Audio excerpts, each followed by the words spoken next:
Hi beautiful viewers, welcome back to Anuguda Kannada vlogs. ನಾನು ನಿಮ್ಮ ಎಲ್ಲರೂ ಹೇಗಿದ್ದೀರಾ? ಚೆನ್ನಾಗಿದ್ದೀರಾ? ನಾನು ಕೂಡ ತುಂಬಾ ಚೆನ್ನಾಗಿದ್ದೀನಿ. 3 ಡೇಸ್ ಕಂಪ್ಲೀಟ್ ವಿಡಿಯೋನ ಈ ಒಂದು ವ್ಲಾಗಲ್ಲಿ ನಾನು ನಿಮ್ಮ ಜೊತೆ ಶೇರ್ ಮಾಡ್ಕೊಳ್ತಾ ಇದ್ದೀನಿ. ಹಬ್ಬದ ಹಿಂದಿನ ದಿವಸ ಶನಿವಾರ ನಾವು ಮನೆ ದೇವ್ರಿಗೆ ಹೋಗಬೇಕಾಯಿತು. ಹಾಗಾಗಿ ನಿನ್ನೆನೇ ನಾನು ಲಕ್ಷ್ಮೀನ ಕಳಿಸಿದ್ದೆ ಅಲ್ವಾ, ಇವತ್ತು ಅದನ್ನು ವಿಸರ್ಜನೆಯನ್ನು ಮಾಡ್ತಾಯಿದ್ದೀನಿ.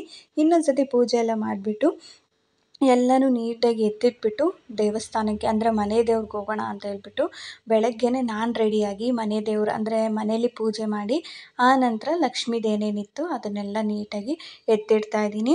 ಹಸುಗೆ ಕೊಡೋದಕ್ಕೆ ಮತ್ತು ಇನ್ನೇನೇನೆಲ್ಲ ಇದೆ ಅದನ್ನೆಲ್ಲ ಸಪ್ರೇಟಾಗಿ ಎತ್ತಿಡ್ತಾ ಇದ್ದೀನಿ. ಹಾಗೆ ಅಮ್ಮ ಕೂಡ ಅದರಲ್ಲಿ ನನಗೆ ಹೆಲ್ಪ್ ಮಾಡಿಕೊಟ್ರು. ಹಬ್ಬ ಆದಮೇಲೆ ಒಂದು 2 ಡೇಸ್ ಅಮ್ಮ ಇದ್ದರು. ಆಮೇಲೆ ಅವರು ಹೋದರು. ಯಾಕಂದರೆ ಹೊಲ ಇದೆ ಅಲ್ವಾ, ಅದಕ್ಕೆ ಸ್ವಲ್ಪ ನೋಡ್ಕೊಬೇಕಾಗಿತ್ತು, ಕಳೆ ಎಲ್ಲ ಕೀಳಬೇಕಾಗಿತ್ತು. ಹಾಗಾಗಿ ನಾನು ಹೋಗ್ತೀನಿ ಇರಲ್ಲ ಅಂತ ಹೇಳ್ಬಿಟ್ಟು ಸಂಡೇ ಇದ್ದರು, ತಿರ್ಗಾ ಮಂಡೇ ಹೊರ್ಟೋದ್ರು. ಅಪ್ಪುನ ನಾವು ಮನೆ ದೇವ್ರಿಗೆ ಹೋಗಬೇಕಾಗಿತ್ತು, ಅಂದರೆ ನಾಗರು ಎಲ್ಲ ಮಾಡ್ತೀವಲ್ಲ ಅದಕ್ಕೆ. ಹಾಗಾಗಿ ನಾನು ಬುಧವಾರ ಗಂಟ ಅವನ್ನ ಇರಿಸ್ಕೊಂಡೆ, ಅಂದರೆ ಮಂಗಳವಾರ ಇರಿಸ್ಕೊಂಡೆ ನೈಟು. ಬುಧವಾರ ಕರ್ಕೊಂಡೋಗಿ ಬಿಟ್ಟೆ. ಆ ವ್ಲಾಗ್ನು ಕೂಡ ಹಾಗೆ ಇದರಲ್ಲೇ ಕಂಟಿನ್ಯೂ ಮಾಡ್ತೀನಿ. ಸ್ವಲ್ಪ ಮನೇಲಿ ಲೈಟಿಂಗ್ಸ್ ಪ್ರಾಬ್ಲಮ್ ಆಗಿಬಿಟ್ಟಿದೆ, ಹಾಗಾಗಿ ನಾನು ವ್ಲಾಗ್ಸ್ಗಳನ್ನ ಮಾಡೋದಕ್ಕಾಗ್ತಾಯಿಲ್ಲ. ಇದು ನಾನೇನು ಒಂದು 3 ಡೇಸಿಂದ ಕ್ಲಿಪ್ಪಿಂಗ್ಸ್ಗಳನ್ನ ತೊಗೊಂಡಿದ್ದೆ ಅಲ್ವಾ, ಅದನ್ನು ಇವತ್ತು ನಾನು ನಿಮ್ಮ ಜೊತೆ ಶೇರ್ ಮಾಡ್ತಾಯಿದ್ದೀನಿ. ಅದು ಸ್ವಲ್ಪ ಲೈಟಿಂಗ್ಸ್ ಎಲ್ಲ ನಾವು ಅದಕ್ಕೆ ಕರೆಕ್ಟ್ ಮಾಡಬೇಕು. ಹಳೆ ಮನೆ ಆಗಿರೋದ್ರಿಂದ ಸ್ವಲ್ಪ ಲೈಟಿಂಗ್ಸ್ ಎಲ್ಲ ಒಂದೇ ಸತಿ ಇದಾಗ್ಬಿಡ್ತು. ಹಾಗಾಗಿ ವೈಯರೆಲ್ಲ ಸುಟ್ಟೋಗ್ಬಿಟ್ಟಿದೆ. ಅದಕ್ಕೋಸ್ಕರ ನನಗೆ ಡೈಲಿ ವ್ಲಾಗ್ಸ್ನ ಮಾಡೋಕ್ಕಾಗಿಲ್ಲ. ಏನು ತೆಗ್ದಿದ್ನೋ ಅದನ್ನು ಮಾತ್ರ ನಿಮ್ಮ ಜೊತೆ ಇವತ್ತು ನಾನು ಶೇರ್ ಮಾಡ್ಕೊಳ್ತಾ ಇದ್ದೀನಿ. ಅದು ಸ್ವಲ್ಪ ಎಲ್ಲ ಇದಾದ ಮೇಲೆ ನಾನು ಡೈಲಿ ವ್ಲಾಗ್ಸ್ ಏನೇನಿದೆ ಅದನ್ನು ನಾನು ನಿಮ್ಮ ಜೊತೆ ಇನ್ನು ಕಂಟಿನ್ಯೂ ಮಾಡ್ಕೊಂಡು ಹೋಗ್ತೀನಿ. ಯಾಕಂದರೆ ಸುಮ್ಮನೆ ವೀಡಿಯೋಸ್ನ ಮಾಡಿಟ್ಕೊಂಡ್ರು ಆಮೇಲೆ ತುಂಬ ಹಳೇದು ಅಂತಲೇ ಅನಿಸ್ಬಿಡುತ್ತೆ ನನಗೆ ಎಡಿಟ್ ಮಾಡಬೇಕಾದ್ರೆ. ಹಾಗಾಗಿ ಯಾವುದೇ ರೀತಿಯಾದಂಥ ವೀಡಿಯೋ ನಾನು ಮಾಡೋದಕ್ಕೆ ಹೋಗಿಲ್ಲ.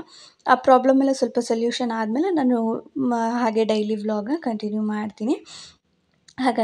ಹಾಗೆ ಇಲ್ಲಿ ನಾವು ಯಾವ ಥರ ವಿಸರ್ಜನೆ, ನಾನು ಯಾವ ಥರ ಡೀಟೇಲಿಂಗಾಗಿ ಯಾವ ಥರ ಮಾಡ್ತೀನಿ ಅಂತ ನಾನೇನಿಲ್ಲಿ ತೋರ್ಸೋದಕ್ಕೆ ಹೋಗಿಲ್ಲ. ಯಾಕಂದರೆ ಹೋದ ವರ್ಷ ನಾನು ಡಿಟೇಲಿಂಗಾಗಿ ತೋರಿಸಿದ್ದೀನಿ. ನಿಮ್ಗೇನಾದರೂ ಬೇಕು ಅಂದರೆ ಅಲ್ಲಿ ಒಂದು ಸತಿ ಚೆಕ್ಔಟ್ ಮಾಡಿ. ಹಾಗೆ ಲಕ್ಷ್ಮೀ ಹಬ್ಬದ ಹೋದ ವರ್ಷದ್ದು ಕೂಡ ನಾನು ಹಾಕಿದ್ದೀನಿ, ನೀವು ಬೇಕಾದ್ರೆ ಚೆಕ್ಔಟ್ ಮಾಡ್ಬೋದು. ಇಲ್ಲಿ ನಾನು ಆದಷ್ಟು ಎಷ್ಟು ಬೇಗ ಆಗುತ್ತೋ ಅಷ್ಟು ಬೇಗನೆ ಹೊರಡೋದಕ್ಕೆ ಇದನ್ನು ಮಾಡಿದ್ವಿ. ಹಾಗಾಗಿ ಎಲ್ಲನೂ ಬೇಗ ಎತ್ಕೊಂಡು ಎಲ್ಲ ವಿಸರ್ಜನೆಗೆಲ್ಲ ಮಾಡ್ತಾಯಿದ್ದೆ. ಹಾಗೆ ನನಗೊಬ್ಬರು ಕೇಳಿದರು, ನೀವು ಲಕ್ಷ್ಮಿ ಗುಡಿಸಿರೋ ಸೀರೆನ ನೀವೇ ಉಟ್ಕೋತೀರಾ ಇಲ್ಲ ಬೇರೆ ಯಾರಿಗಾದ್ರೂ ಕೊಡ್ತೀರಾ ಅಂತ ಕೇಳ್ತಾಯಿದ್ರಿ. ಇಲ್ಲ, ಲಕ್ಷ್ಮಿಗೆ ನಾವೇನು ಉಡ್ಸಿರ್ತೀವಿ ಅದನ್ನು ನಾವೇ ಉಟ್ಕೋತೀವಿ, ಅಂದರೆ ನಾನೇ ಉಟ್ಕೋತೀನಿ. ಯಾವಾಗಾದರೂ ಬ್ಲೌಸನ್ನ ಸ್ಟಿಚ್ ಮಾಡಿ ಉಟ್ಕೋತೀನಿ. ಅಲ್ಲಿಂದ ನಾವು ಸೀದಾ ಹೋಗಿದ್ದು ನಮ್ಮ ಮನೆ ದೇವರಿಗೆ. ಮುತ್ತುರಾಯ ಸ್ವಾಮಿ ಆಂಜನೇಯ ದೇವಸ್ಥಾನ ಇದೆ. ವರ್ಷ ಶ್ರಾವಣದಲ್ಲಿ ನಾವು ಮನೆ ದೇವ್ರಿಗೆಲ್ಲ ಒಂದು ಸತಿ ಪೂಜೆ ಮಾಡೋದನ್ನ ನಾವು ರೂಢಿ ಮಾಡ್ಕೊಂಬಂದಿದ್ದೀವಿ. ಹಾಗಾಗಿ ಹೋಗ್ತಾ ಹೂವು ಬಾಳೆಹಣ್ಣು ಏನೇನು ಬೇಕೋ ಅದನ್ನೆಲ್ಲ ತೊಗೊಂಡು ಹೋಗ್ತಾಯಿದ್ವಿ. ಆ್ಯಂಡ್ ಹಾಗೆ ರೋಡಲ್ಲಿ ಹೋಗ್ಬೇಕಾದ್ರೆ ಗಣೇಶನ ಮೂರ್ತಿಗಳಂತೂ ತುಂಬಾ ಚೆನ್ನಾಗಿ ಕಾಣಿಸ್ತಾ ಇದ್ವು. ಎಲ್ಲ ತೊಗೊಂಡೋಗೋದು, ಅಲ್ಲೆಲ್ಲ ಇಟ್ಟಿರೋದು. ಯಾಕಂದರೆ ಗಣೇಶ ಹಬ್ಬ ಕೂಡ ಹತ್ರ ಬರ್ತಾಯಿದೆ ಅಲ್ವಾ, ಅದು ನೋಡೋದೇ ಒಂಥರ ಚೆಂದ ಅಂತ ಹೇಳ್ಬೋದು. ಹಾಗೆ ಅದನ್ನೆಲ್ಲ ನೋಡಿಕೊಂಡು ಮಾತಾಡಿಕೊಂಡು ಫೈನಲಿ ನಾವು ದೇವಸ್ಥಾನದ ಹತ್ರ ರೀಚ್ ಆದ್ವಿ. ಈ ದೇವಸ್ಥಾನ ಅಂತೂ ತುಂಬಾ ಚೆನ್ನಾಗಿದೆ. ಅಕ್ಕಪಕ್ಕ ಎಲ್ಲ ಗ್ರೀನರಿ ಇರೋದ್ರಿಂದ ಏನೋ ಒಂಥರ ಸಮಾಧಾನ. ನಮ್ಮದು ಬೇರೆ ಆಂಜನೇಯ ಸ್ವಾಮಿ ಅಲ್ವಾ, ಹಾಗಾಗಿ ವರ್ಷಕ್ಕೊಂದು ಸತಿ ಇಲ್ಲಿ ಬಂದು ಪೂಜೆ ಮಾಡಿಸಿದ್ರೆ ಏನೋ ಒಂಥರ ನಮಗೂ ಕೂಡ ಸಮಾಧಾನ. ನಾನು ಯೂಟ್ಯೂಬ್ ಚಾನಲ್ ಸ್ಟಾರ್ಟ್ ಮಾಡಿದಾಗೂ ಕೂಡ ಒಂದು 4ನೇ ವೀಡಿಯೋನ 5ನೇ ವೀಡಿಯೋನ ಇದಾಗಿತ್ತು. ಈ ದೇವಸ್ಥಾನಕ್ಕೆ ಬಂದು ನಾವು ಪೂಜೆ ಮಾಡಿಸ್ಕೊಂಡು ಹೋಗಿದ್ವಿ. ಅದನ್ನು ಕೂಡ ನಾನು ಆವಾಗ ಶೇರ್ ಮಾಡ್ಕೊಂಡಿದ್ದೆ. ಸೊ ಮತ್ತು ಇವಾಗ ಲಕ್ಷ್ಮೀ ಹಬ್ಬ ಆದಮೇಲೆ ಶ್ರಾವಣ ಇರೋದ್ರಿಂದ ಹಾಗೆ ದೇವಸ್ಥಾನಕ್ಕೆ ಹೋಗಿ ತುಂಬ ಚೆನ್ನಾಗಿ ಅಲಂಕಾರ ಮಾಡಿದರು. ಅದನ್ನೆಲ್ಲ ನೋಡಿಕೊಂಡು ಪೂಜೆ ಮಾಡಿಸ್ಕೊಂಡು ಹಾಗೆ ಪ್ರಸಾದ ಕೂಡ ಕೊಟ್ಟಿದ್ದರು. ತಿಂದ್ಕೊಂಡು ನಾನು ದೇವ್ರದ್ದೊಂದು ಕ್ಲಿಪ್ಪಿಂಗ್ಸ್ನ ತಗೊಂಡು ಅಲ್ಲಿಂದ ವಾಪಸ್ ಬಂದ್ವಿ.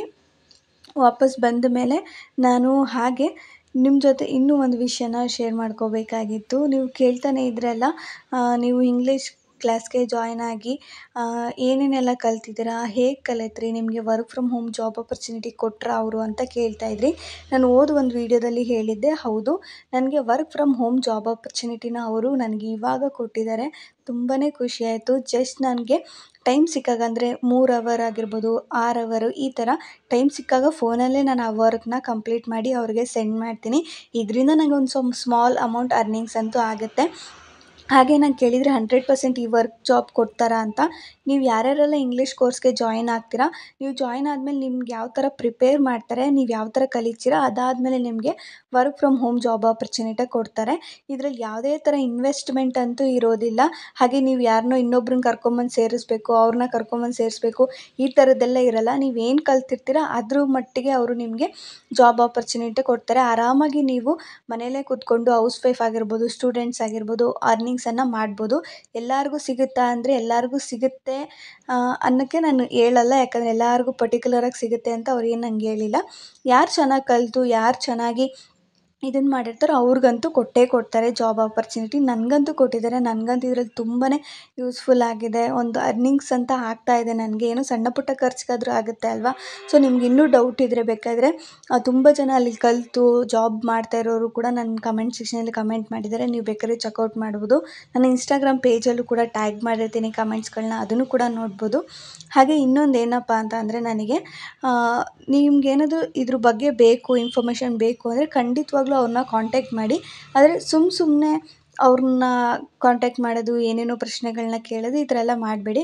ನಿಮಗೆ ನಿಜವಾಗ್ಲೂ ಸೇರ್ಕೋಬೇಕು ಅಂತ ಇದ್ದರೆ ಮಾತ್ರ ಅವ್ರಿಗೆ ಕಾಲ್ ಮಾಡಿ ಡೀಟೇಲ್ಸ್ನ ಕೇಳಿ. ಯಾಕಂದರೆ ಒಂದು ಡೀಟೇಲಾಗಿ ನಿಮ್ಗೆ ಹೇಳೋದಕ್ಕೆ 1.5 ಅವರ್ ಬೇಕಾಗುತ್ತೆ ಅವ್ರಿಗೆ. ಈ ಒಂದು ಇದರಲ್ಲಿ ಯಾವ ಥರ ಇರುತ್ತೆ, ಯಾವ ಥರ ಕ್ಲಾಸ್ ಮಾಡ್ತಾರೆ, ಪರ್ಟಿಕ್ಯುಲರಾಗಿ ನನ್ಗಿಂತ ತೀರಾ ಅವ್ರು ಮಾಡಿಲ್ಲ ಅಂದರೂ ಹೇಳೋದಕ್ಕಾದ್ರೂ 1 ಅವರ್ 1.5 ಅವರ್ ಬೇಕಾಗುತ್ತೆ.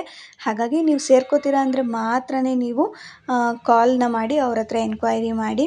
ಹಾಗೆ ತುಂಬ ಜನ ಕೇಳ್ತಾಯಿದ್ರಿ, ನೀವು ಯಾಕೆ ಅವ್ರಿಗೆ ಇಷ್ಟೊಂದು ಸಪೋರ್ಟ್ ಮಾಡ್ತಾಯಿದ್ದೀರಾ, ಡೈಲಿ ಅವ್ರ ವೀಡಿಯೋಸ್ ಎಲ್ಲ ಮಾಡ್ತೀರಾ ಯಾಕೆ ಅಂತ. ನನಗೆ ಅವರು ಪರಿಚಯ ಆಗಿದ್ದು ಯೂಟ್ಯೂಬ್ ಸ್ಟಾರ್ಟ್ ಮಾಡಾದ್ಮೇಲೆ ನಂಗೆ ಅವರು ಪರಿಚಯ ಆಗಿದ್ದು.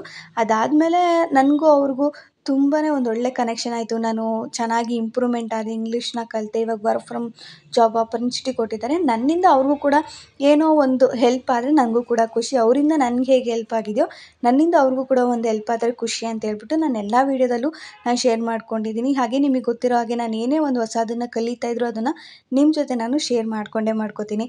ಇವಾಗ ಮೇಕಪ್ ಆಗಿರ್ಬೋದು, ಮೆಹಂದಿ ಆಗಿರ್ಬೋದು, ಕ್ರೋಶ ಆಗಿರ್ಬೋದು, ಟೈಲರಿಂಗ್ ಆಗಿರ್ಬೋದು, ಈ ಥರ ಎಲ್ಲನೂ ನಾನು ಡೈಲಿ ವೀಡಿಯೋಸಲ್ಲಿ ಅಪ್ಲೋಡ್ ಮಾಡ್ತಾನೆ ಇರ್ತೀನಿ. ನಾನು ಏನೇನೆಲ್ಲ ಕಲ್ತಿನೋ ಇದನ್ನು ಕೂಡ ಹಾಗೆ. ನನ್ಗೆ ಯಾರು ಒಳ್ಳೇದು ಮಾಡ್ತಾರೋ ನಾನು ಅವ್ರಿಗೆ ಖಂಡಿತವಾಗ್ಲೂ ಸಪೋರ್ಟ್ ಮಾಡ್ತೀನಿ. ನಿಮಗೇನಾದರೂ ಬೇಕು ಅವ್ರ ಕಾಂಟ್ಯಾಕ್ಟ್ ಡೀಟೇಲ್ಸ್ ಅಂದರೆ ಡಿಸ್ಕ್ರಿಪ್ಷನಲ್ಲಿರುತ್ತೆ, ಒಂದು ಸತಿ ಚೆಕ್ಔಟ್ ಮಾಡಿ. ಹಾಗೆ ನೆಕ್ಸ್ಟ್ ಡೇ ಇದು ಈವ್ನಿಂಗ್ನ ನಾನು ವ್ಲಾಗ್ ಮಾಡ್ಕೊಂಡಿದ್ದೀನಿ. ಅಪ್ಪ ಮಗ ನೋಡ್ಬೋದು, ತುಂಬ ದಿವಸ ಆಗಿತ್ತಲ್ಲ, ಅದಕ್ಕೆ ಅವನಂತೂ ಅಪ್ಪನ ಜೊತೆನೇ ಸೆಟ್ಲ್ ಆಗಿಬಿಟ್ಟಿದ್ದ. ಅಪ್ಪನ ಕೈ ಹಿಡ್ಕೊಂಡು ಓಡಾಡೋದು, ಕೂತ್ಕೊಳ್ಳೋದು, ಅಳತೆ ಹೊಡಿಯೋದು ಇದನ್ನೇ ಮಾಡ್ತಾಯಿದ್ದ. ನನ್ನ ಜೊತೆ ತರಲೆ ಆಗಿದ್ದಾನೆ ಅಂದರೆ ಅಷ್ಟು ತರಲೆ. ಇನ್ನೇನು ಹೊರ್ಟೋಗ್ತಾನಲ್ಲ ಇನ್ನು ಬುಧವಾರ ಸಾಯಂಕಾಲ ಅಂತ ಹೇಳ್ಬಿಟ್ಟು ಸೋಮವಾರ ಸಾಯಂಕಾಲ ನಾನು ಈ ಒಂದು ವೀಡಿಯೋನ ಮಾಡ್ಕೊಂಡಿದ್ದು. ಅವನು ಅವ್ರ ಮಾಮನ ನೋಡೋಕ್ಕೆ ಅಂತ ಹೋಗ್ತಾ ಇದ್ದಾನೆ. ಆ ಮನೇಲಂತೂ ಒಂದು ನಿಮಿಷ ಅವನಿಗೆ ಹೆಂಗಾಗ್ಬಿಟ್ಟಿದೆ ಅಂದರೆ, ಇಲ್ಲಿ ಯಾರೂ ಜಾಸ್ತಿ ಜನ ಮಕ್ಕಳಿಲ್ವಾ ಆಟ ಆಡಲಿಕ್ಕೆ, ತುಂಬಾ ಬೋರು. ಮನೆ ಒಳಗೆ ಸುತ್ತಾಡ್ತಾ ಇರ್ತಾನೆ, ಅಲ್ಲಿ ಹೋಗಿ ಸೈಕಲ್ ಎಳಿತಾನೆ, ಈಚೆ ಕಡೆ ಮಣ್ಣಲ್ಲಿ ಆಡ್ತಾನೆ, ಈ ಥರ ಆಗ್ಬಿಟ್ಟಿತ್ತು ಪಾಪ. ಹಾಗಾಗಿ ಅವರೇ ಒಂದು ಸ್ವಲ್ಪ ಹೊತ್ತು ಈಚೆ ಕಡೆ ತಿರ್ಗಾಡ್ಸ್ಕೊಬರ್ತೀನಿ ಅಂತ ಹೇಳ್ಬಿಟ್ಟು ಕರ್ಕೊಂಡು ಹೋದ್ರು. ಹೀರೆಕಾಯಿ ಇತ್ತು, ಹೀರೆಕಾಯಿ ಬಜ್ಜಿ ಮಾಡೋಣ ಅಂತ ಹೇಳ್ಬಿಟ್ಟು ರೆಡಿ ಮಾಡ್ಕೊಳ್ತಾ ಇದ್ದೀನಿ. ಹಾಗೆ ಅಪ್ಪ ಮಗ ಇಬ್ಬರೂ ಅವ್ರ ಫ್ರೆಂಡ್ ಮನೆಗೆ ಹೋಗಿದ್ದಾರೆ. ಮಾಮ ಅಂತಿದ್ದ, ಹಾಗಾಗಿ ಅಲ್ಲಿ ಕರ್ಕೊಂಡು ಹೋಗಿದ್ದಾರೆ, ಮಾತಾಡ್ಸ್ಕೊಂಡು ಬರ್ತೀನಿ ಅಂತ ಹೇಳ್ಬಿಟ್ಟು. ಇನ್ನು ಅವ್ನು ಬಂದರೆ ಇದನ್ನು ಮಾಡಿಕೊಟ್ರು ಅವ್ನಿಗೂ ಸ್ವಲ್ಪ ಖುಷಿಯಾಗುತ್ತೆ. ಯಾಕೋ ಒಂದೇ ಸಮ ಅದನ್ನೇ ಕೇಳ್ತಾ ಇದ್ದಾನೆ, ಯಾವತ್ತೂ ಕೇಳೋನಲ್ಲ ಆ ಥರ. ಹಾಗಾಗಿ ಸರಿ ಆಯಿತು, ಹೀರೆಕಾಯಿ ಅಂದರೆ ಸ್ವಲ್ಪ ತರಕಾರಿ ಈ ಥರ ಇರುತ್ತಲ್ವ, ತಿಂತಾನೆ ಅಂತ ಹೇಳ್ಬಿಟ್ಟು ಮಾಡೋಣ ಅಂತ ಹೇಳ್ಬಿಟ್ಟು ರೆಡಿ ಮಾಡ್ತಾಯಿದ್ದೀನಿ. ಹಾಗೆ ನೈಟು ಅಡುಗೆ ಬೇರೆ ಮಾಡಬೇಕು. ಅಮ್ಮ ಮೂಲಂಗಿ ಕೊಟ್ಟು ಕಳಿಸಿದ್ರು, ಬೆಳೆದಿರೋದೇನೆ. ಸೊ ಅದನ್ನು ಇಷ್ಟಿಷ್ಟು ದಪ್ಪ ಹಾಕಿದ್ದೇವೆ ಮಣ್ಣು. ಇನ್ನೂ ನಾನು ಅದನ್ನು ವಾಶ್ ಮಾಡಬೇಕು. ವಾಶ್ ಮಾಡಿ ಹಂಗೆ ಫ್ರಿಜ್ಜಲ್ಲಿ ಎತ್ತಿರ್ತೀನಿ ಇವಾಗ. ಹಾಗಾಗಿ ಮೂಲಂಗಿ ಸೊಪ್ಪನ್ನೆಲ್ಲ ಹಾಗೆ ಇದು ಮಾಡ್ಕೊಂಡು ಬಂದಿದ್ದೆ. ಮೂಲಂಗಿ ಸೊಪ್ಪು ಪಲ್ಯ ಮಾಡಿಬಿಟ್ಟು ಚಪಾತಿ ಮಾಡೋಣ ಅಂತ ಅಂದ್ಕೊಂಡಿದ್ದೀನಿ ನೈಟ್ ಅಡುಗೆಗೆ. ಸೊ ಹಾಗೆ ಬ್ಲಾಗ್ನ ಕಂಟಿನ್ಯೂ ಮಾಡ್ತೀನಿ, ಬನ್ನಿ.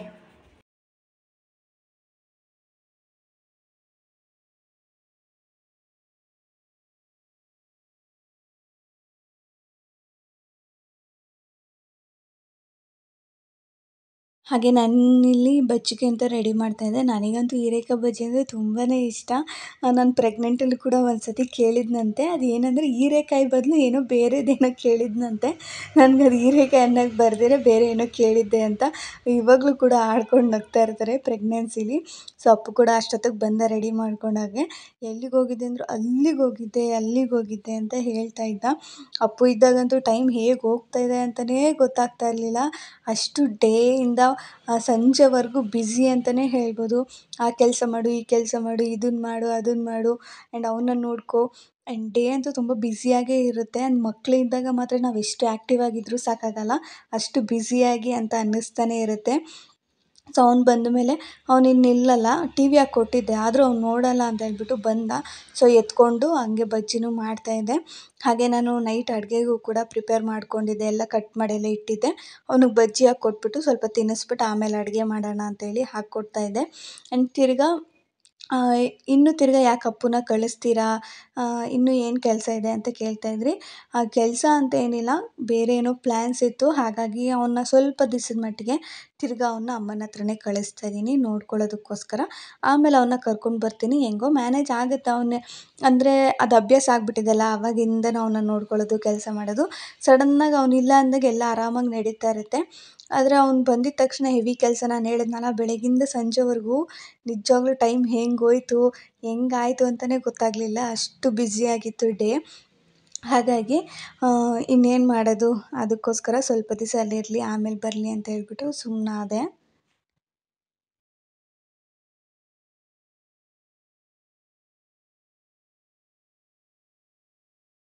ಸೊ ನಾನು ಎತ್ಕೊಳ್ಳೋ ಬಜ್ಜಿ ಅಂದರೆ ಶುಟ್ಟ ಅಂತಿದ್ದ. ನಾನಿಲ್ಲಿ ವಾಯ್ಸ್ ಓವರ್ ಕೊಡ್ತಾಯಿದ್ದೀನಿ. ಹಾಗೆ ಹಾಕಿದರೆ ನಂದು ಏನು ಮಾಡಿದೆ ಅಂದರೆ ಟಿ ವಿ ವಾಲ್ಯೂಮ್ ಜಾಸ್ತಿ ಇತ್ತಲ್ಲ, ಅದರಲ್ಲಿ ಸಾಂಗ್ ಕೇಳ್ತಾ ಇತ್ತು. ಹಾಗಾಗಿ ಅದನ್ನು ತೆಗೆದ್ಬಿಟ್ಟು ನಾನು ವಾಯ್ಸ್ ಓವರ್ ಕೊಡ್ತಾಯಿದ್ದೀನಿ. ಇಲ್ಲಾಂದಿದ್ದರೆ ಒರ್ಜಿನಲ್ ವಾಯ್ಸೇ ಆಗ್ತಾಯಿದೆ, ಹೇಗೆಲ್ಲ ಅವ್ನು ಮಾತಾಡ್ತಾನೆ ಅಂತ ಹೇಳ್ಬಿಟ್ಟು. ವಾಲ್ಯೂಮ್ ಕಮ್ಮಿ ಕೊಡೋದೇ ಮರ್ತೋಗ್ಬಿಟ್ಟಿತ್ತು. ಹಾಗಾಗಿ ಇನ್ನು ಕಾಪಿರೈಟ್ಸ್ ಎಲ್ಲ ಬರುತ್ತೆ. ಸೊ ನೀವು ಕೂಡ ಅರ್ಥ ಮಾಡ್ಕೋತೀರಾ ಅಂತ ಅಂದ್ಕೊಂಡಿದ್ದೀನಿ. ಅವನು ಕೂಡ ಸ್ವಲ್ಪ ಆರಿಸ್ಬಿಟ್ಟು ಕೈಗೆ ಕೊಟ್ಟೆ. ತಿಂದ್ಬಿಟ್ಟು ನೋಡಿ ಕೈ ಹೆಂಗೆ ಎತ್ತುತ್ತಾ ಇದ್ದಾನೆ, ಸೂಪರ್ ಅಂತ ಹೇಳಿಬಿಟ್ಟು. ಮಕ್ಕಳೇ ಹಾಗೆ ಅಲ್ವಾ, ಅಮ್ಮಂದಿರು ಏನೇ ಮಾಡಿಕೊಟ್ರು ಅವ್ರಿಗೇನೋ ಒಂಥರ ಚೆಂದ. ಅವ್ನಿಗೆ ಇಷ್ಟ ಆಗಿಲ್ಲ ಅಂದರೆ ನಿಜವಾಗ್ಲೂ ಅವ್ನು ತಿನ್ನಲ್ಲ, ಉಗ್ದೇ ಬಿಡ್ತಾನೆ. ನೋಡಿ ಅಲ್ಲಿ ನೀರೆಲ್ಲ ಚೆಲ್ಲಾಡಿಕೊಂಡು ಆ ಮೂಟೆ ಮೇಲೆಲ್ಲ ಹತ್ಕೊಂಡು ಈ ಥರ ಮಾಡ್ತಾಯಿದ್ದ. ಇನ್ನೇನು ಮಾಡೋಕ್ಕಾಗುತ್ತೆ ಅಂತ ಹೇಳ್ಬಿಟ್ಟು ಸುಮ್ಮನಾಗಿ ನಾನೇ ಕೂರಿಸ್ಕೊಂಡು ನಾನು ಹಂಗೆ ಅವನ ಜೊತೆ ಕೂತ್ಕೊಂಡು ಒಂದೆರಡು ತಿಂದೆ. ಯಾಕಂದರೆ ಅವನು ಆವಾಗ ತಿಂತಾನೆ ಒಂದೆರಡು. ಹಾಗಾಗಿ ಟಿ ವಿ ನೋಡಿಕೊಂಡೆ ಒಂದೆರಡು ತಿಂದ್ಬಿಟ್ಟು ಆಮೇಲೆ ಅವನ್ನ ಆಟ ಆಡೋದಕ್ಕೆ ಬಿಟ್ಟು ನಾನಿಲ್ಲಿ ಅಡುಗೆನ ಮಾಡ್ಕೊಳ್ತಾ ಇದ್ದೀನಿ. ಇತ್ತೀಚೆಗೆ ನಾನು ಸೊಪ್ಪಿನ ಪಲ್ಯ ಈ ಥರದನ್ನ ಜಾಸ್ತಿ ಮಾಡ್ತಾಯಿದ್ದೀನಿ. ಅದು ನಮ್ಮ ಆರೋಗ್ಯಕ್ಕೂ ಒಳ್ಳೆಯದು ಅಲ್ವಾ. ಯಾಕೋ ಇತ್ತೀಚೆಗೆ ಸ್ವಲ್ಪ ಸುಸ್ತು ಅನ್ನಿಸ್ತಾ ಇತ್ತು, ಜಾಸ್ತಿ ಕೆಲಸ ಮಾಡೋದ್ರಿಂದ ಒಂಥರ ಎನರ್ಜಿ ಲೆವೆಲ್ ಕಮ್ಮಿ ಅನ್ನಿಸ್ತಾ ಇತ್ತು, ಪ್ರೋಟೀನ್ ಜಾಸ್ತಿ ಬೇಕು ಅಂತ ಅನ್ನಿಸ್ತಾ ಇತ್ತು.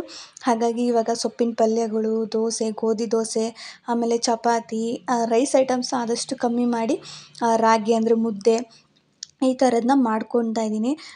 ಯಾವಾಗ ಏನು ನಾವೆಷ್ಟೇ ಒಳ್ಳೆ ಫುಡ್ ತೊಗೋತಾಯಿದ್ರು ಏನು ಕಾಯಿಲೆ ಬರುತ್ತೆ, ಏನಾಗುತ್ತೆ ಅನ್ನೋದೇ ಗೊತ್ತಾಗಲ್ಲ ಅಲ್ವಾ.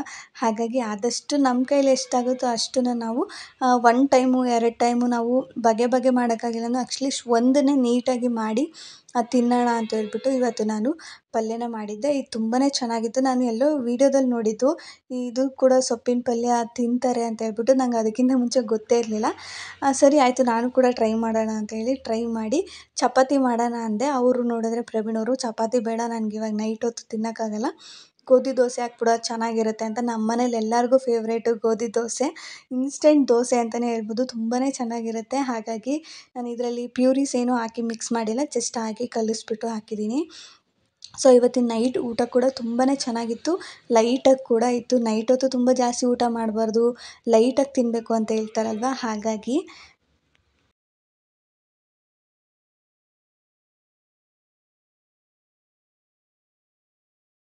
ಹಾಗೆ ಇದು ನೆಕ್ಸ್ಟ್ ಡೇ ಮಾರ್ನಿಂಗ್ ಅಂದರೆ ಮಂಗಳವಾರದ ಬೆಳಗ್ಗೆ ನಾವು ನಮ್ಮ ಮನೆ ದೇವ್ರಿಗೆ ಅಂದರೆ ಹೆಣ್ಣು ದೇವ್ರಿಗೆ, ಆಮೇಲೆ ನಾಗರು ಮಾಡೋದಕ್ಕೆಲ್ಲ ಹೋಗಬೇಕಾಗಿತ್ತು. ಅಪ್ಪನೂ ಕೂಡ ರೆಡಿ ಮಾಡಿ ನಾವು ಕೂಡ ಹೊರಟ್ವಿ. ಅಲ್ಲೇನು ಜಾಸ್ತಿ ನಾನು ವೀಡಿಯೋಸ್ ಮಾಡೋದಕ್ಕೆ ಹೋಗಲಿಲ್ಲ, ಜಸ್ಟ್ ನಾಗರು ಮಾಡ್ಕೊಂಡ್ವಿ. ಅಲ್ಲಿಂದ ನಮ್ಮ ಮನೆ ಗೂಬೆ ಕಲ್ಲಮ್ಮ ದೇವಿ, ಹಾಗಾಗಿ ಅಲ್ಲಿಗೂ ಕೂಡ ಹೋಗಿ ಅಲ್ಲಿ ಪೂಜೆ ಮಾಡಿಸ್ಕೊಂಡು ಸ್ವಲ್ಪ ಹೊತ್ತು ಇದ್ದು ಆನಂತರ ಅಲ್ಲೆಲ್ಲ ಊಟ ಎಲ್ಲ ಮಾಡ್ಕೊಂಡು ಮಧ್ಯಾಹ್ನ ಊಟ ಮಾಡಿಕೊಂಡು ಬಂದ್ವಿ. ಬಂದ ಮೇಲೆ ಇದು ನೆಕ್ಸ್ಟ್ ಡೇ ಮಾರ್ನಿಂಗು ಬುಧವಾರ ನಾವು ಅಪ್ಪನ ಬಿಡೋದಕ್ಕೆ ಅಂತ ಹೇಳ್ಬಿಟ್ಟು ನಾಷ್ಟ ಎಲ್ಲ ಮಾಡಿಕೊಂಡು ಅಮ್ಮನ ಮನೆಗೆ ಹೋದ್ವಿ. ಅವನ್ನ ಬಿಟ್ಟು ಬರೋದಕ್ಕೆ ಅಂತಲೇ ಹೋಗಿದ್ದು. ಹಾಗಾಗಿ ಅಲ್ಲಿಗೆ ಹೋದ್ಮೇಲೆ ಅಮ್ಮ ಎಲ್ಲ ಪೈರು ಕೀಳ್ತಾಯಿದ್ರು. ಅಲ್ಲಿಗೆ ಹೋದ್ಮೇಲೆ ಸ್ವಲ್ಪ ಸುತ್ತಮುತ್ತ ಎಲ್ಲ ಓಡಾಡ್ಕೊಂಡು ಬಂದು ಆಮೇಲೆ ಅಪ್ಪ ಮಗ ಅಂತೂ ಅಷ್ಟೇ ಓಡಾಡಿಕೊಂಡು ಇದನ್ನು ತಂದಿದ್ರು, ಅದನ್ನು ಎರ್ಚ್ಕೊಡು ಅಂತ ಹೇಳ್ಬಿಟ್ಟು ಅದೇನೋ ಹೊಲಕ್ಕೆ ಹಾಕ್ತಾರೆ ಅಲ್ವಾ ಅದನ್ನು ಅವರೇ ಒಂದು ಸ್ವಲ್ಪ ಹೊತ್ತು ಎರ್ಚ್ಕೊಟ್ಬಿಟ್ಟು ಆಮೇಲೆ ನಾವು ಅಮ್ಮ ಹೊಲದ ಹತ್ರ ದಂಟಿನ ಸೊಪ್ಪೆಲ್ಲ ಹಾಕಿದ್ರು. ಹೋದ ಸತಿ ಬಂದಾಗ ಒಂದಿಷ್ಟು ಕಿತ್ಕೊಂಬಂದಿದ್ದೆ, ಸೊಪ್ಪು ಸಾರೆಲ್ಲ ಮಾಡಿದ್ದೆ, ತುಂಬ ಚೆನ್ನಾಗಾಗಿತ್ತು. ಈ ಸತಿ ನೋಡ್ಬೋದು ಎಷ್ಟು ದಂಟಂತೂ ದಪ್ಪ ಇದ್ವು, ತುಂಬಾ ಇಷ್ಟ ಆಯಿತು ನನಗೆ. ಹಾಗಾಗಿ ಕಿತ್ತಿಸ್ಕೊಂಬಂದೆ, ಅದನ್ನೆಲ್ಲ ಸೋಸಿಬಿಟ್ಟು ಹಾಗೆ ಇದಕ್ಕೆ ಹಾಕಿ ಕೊಟ್ಟರು.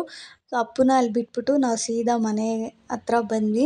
ತಾಯ್ದಿರಿಗಂತೂ ಏನೋ ಒಂಥರ ಖುಷಿ, ಅವ್ರು ಬೆಳೆದಿರೋದನ್ನ ಮಕ್ಳಿಗೆ ಕೊಟ್ಟು ಕಳಿಸ್ಬೇಕು ಅಂತ ಅನ್ನೋದು. ನಾನು ಎಷ್ಟೇ ಬೇಡ ಅಂದ್ರೂ ಹೋದ ಸತಿ ತೊಗೊಂಡೋಗಿದ್ದು ಇನ್ನೂ ಇತ್ತು. ಹಾಗಾಗಿ ಎಷ್ಟೇ ಬೇಡ ಅಂದರೂ ಬಿಡ್ತಾ ಇರಲಿಲ್ಲ. ಹಾಗಾಗಿ ತೊಗೊಂಡೋಗು ದಂಟಿನ ಸೊಪ್ಪಿನ ಪಲ್ಯ ಮಾಡು, ದಂಟಿನ ಸೊಪ್ಪಿನ ದಂಟಲ್ಲಿ ಸಾಂಬಾರು ಮಾಡು, ತುಂಬ ಚೆನ್ನಾಗಾಗುತ್ತೆ ಅಂತ ಹೇಳ್ಬಿಟ್ಟು ಕೊಟ್ಟು ಕಳಿಸಿದ್ರು. ನಾನು ಇನ್ನೇನು ಮಾಡಲಿ, ಸಂಜೆ ಬಂದುಬಿಟ್ಟು ಬೇಗ ಆಗೋದು ಚಪಾತಿ ಮತ್ತು ದಂಟಿನ ಪಲ್ಯ ಮಾಡೋಣ ಚೆನ್ನಾಗಿರುತ್ತೆ ಅಂತ ಹೇಳ್ಬಿಟ್ಟು ಬೆಳಗ್ಗೆ ರೈಸ್ ಐಟಮ್ ಮಾಡಿದ್ದೆ. ಹಾಗಾಗಿ ನೈಟ್ ಒನ್ ಟೈಮ್ಗೆ ದಂಟಿನ ಸೊಪ್ಪಿನ ಪಲ್ಯ ಹಾಗೆ ಚಪಾತಿ ಮಾಡ್ಕೊಂಡಿದ್ವಿ. ತುಂಬಾ ಚೆನ್ನಾಗಾಗಿತ್ತು. ನನಗಂತೂ ಇತ್ತೀಚೆಗೆ ಪಲ್ಯಗಳಂತೂ ತುಂಬಾ ಇಷ್ಟ ಆಗ್ತಾಯಿದೆ. ನಾನು ಕಾಯಿ ಎಲ್ಲ ಹಾಕಿರಲಿಲ್ಲ, ಯಾಕಂದರೆ ಲೈಟಾಗಿರಲಿ, ನಂಗೆ ಆ ಥರನೇ ಇಷ್ಟ ಆಗುತ್ತೆ. ಹಾಗಾಗಿ ಅದೇ ಒನ್ ಟೈಮ್ಗೆ ಅಲ್ವಾ, ಕಾಯಿಗೆ ಏನು ಹಾಕಿರಲಿಲ್ಲ, ಜಸ್ಟ್ ಸಿಂಪಲ್ಲಾಗಿ ಸೊಪ್ಪನ್ನ ಒಗ್ಗರಣೆ ಹಾಕಿ ಚೆನ್ನಾಗಿ ಬೇಯಿಸಿ ಚಪಾತಿನ ಮಾಡ್ಕೊಂಡಿದ್ದೆ.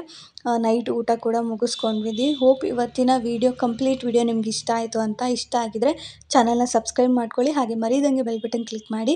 ಸಿಗ್ತೀನಿ ಮುಂದಿನ ವಿಡಿಯೋದಲ್ಲಿ. ಅಲ್ಲಿವರೆಗೂ take care, bye bye, thank you for watching.